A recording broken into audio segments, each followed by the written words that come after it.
If you are a current or soon to be dance teacher, here are 4 things you need to know to help you build a successful dance education curriculum. Hey friends, if this is your first time meeting me, my name is Maya D. I'm a dancer, educator, and a curriculum writer with several decades of experience that covers K through 12, higher education, and special education. I've taught in the public school systems, the private school system, and the independent sector. And from all of that experience, I've learned that knowledge is best when it's shared. And because of that, I like to create and share these videos about dance education. And in this video specifically, we're talking about building that dance education curriculum. This is actually video number 2 of a 4-part series. So feel free to look at those other videos, but let's get to the task at hand. What do you need to know? The first thing you need to know is who you're going to be teaching. Now, to be clear, you're not going to get to know your students personally before the first day of school, but you can do a little bit of research to find out things like which communities they're coming from and what neighborhoods your students are coming from. And you definitely want to know what age group you're going to be teaching.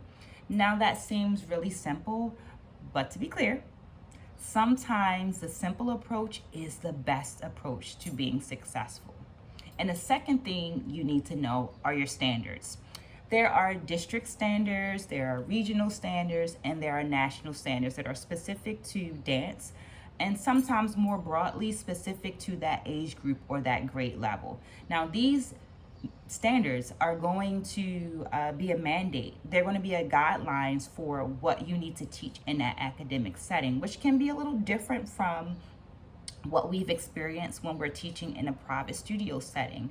In that private studio setting, we have more authority about what's being covered during that time that the students are with us. But in an academic setting, there are going to be governing laws and rules and regulations about what needs to be taught and what can be taught. Here's an example. I used to work for a district where the dance class curriculum had to align with that of the world cultures, also known as the social studies curriculum, which might seem odd, but when you take a step back and think about it, dance is very much connected to history, connected to culture, and so forth. So it makes sense that this district was asking and requesting a bit of alignment, some synergy between the two. What this meant is that I needed to familiarize myself with the world cultures curriculum of that age group that I was going to be teaching, right? So that my curriculum had the actual alignment that the district was going to want. So prior to the start of the year, I looked at what was going to be covered in the class over that year, meaning the world cultures class. And then I chose about 3 or 4 dance forms that I felt could parallel some of the concepts that were being discussed in those classes, and I used that to build my curriculum for the year. Wow, this is going quick. We're almost halfway through. The third thing you need to know is what kind of experience you want your students to have, which can seem kind of like very, very large, but let's drill it back. Let's pull it back and ask some questions of ourselves. So if someone asked your students what to describe your classroom, what would you want them to say? Go ahead and stop, take a pause if you need to, and jot it down, write it down, type it down, whatever. What would you want the students to say? You also want to answer the question of what do you want to expose your students to while they are with you? Once you have answers to questions like that, that'll begin to generate a list of activities.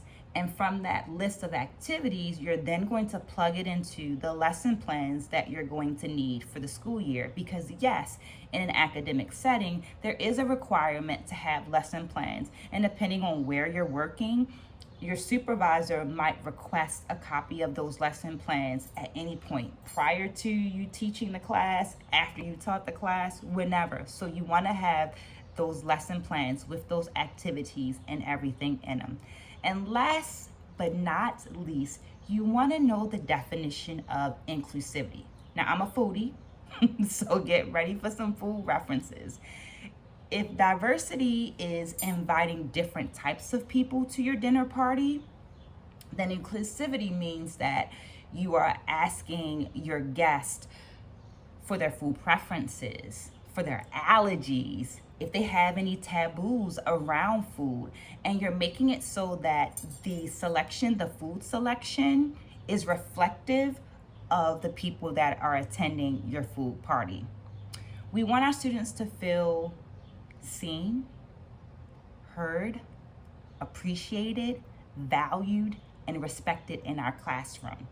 Inclusivity is about including people in the space, right? And it helps to build senses of belonging, which is important because when people feel like they belong to a space, their behavior is going to lend more to the positive side of actions and behaviors. Ooh. Technology was, we're gonna keep going now. Their behavior lends more towards that positive side of the spectrum, and they commit to things when they feel like they are a part, they are included in the thing. Now, this doesn't have to be major. It can be simple things like asking students for suggestions for that playlist that you're using in the classroom. It could be making sure that you include captions for any videos that are included in your instruction.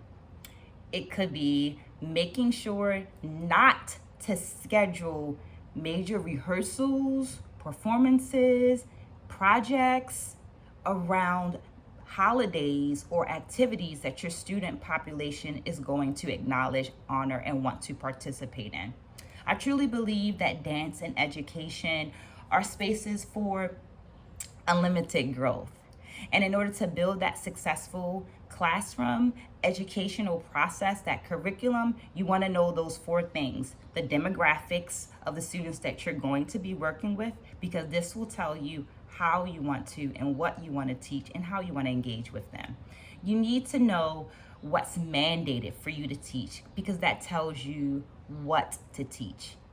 You need to know or to be clear about the experiences you want your students to have, because that's going to tell you how to teach the content. And fourth, you want to know the definition of inclusivity, because that helps you to become more aware of how you're including your students in their learning process, their student journey, and making you aware of how you are engaging with them.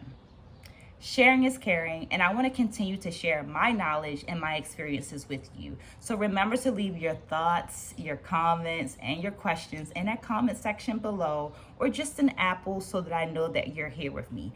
The idea is that we're sharing information so that we're all becoming better educators to our students.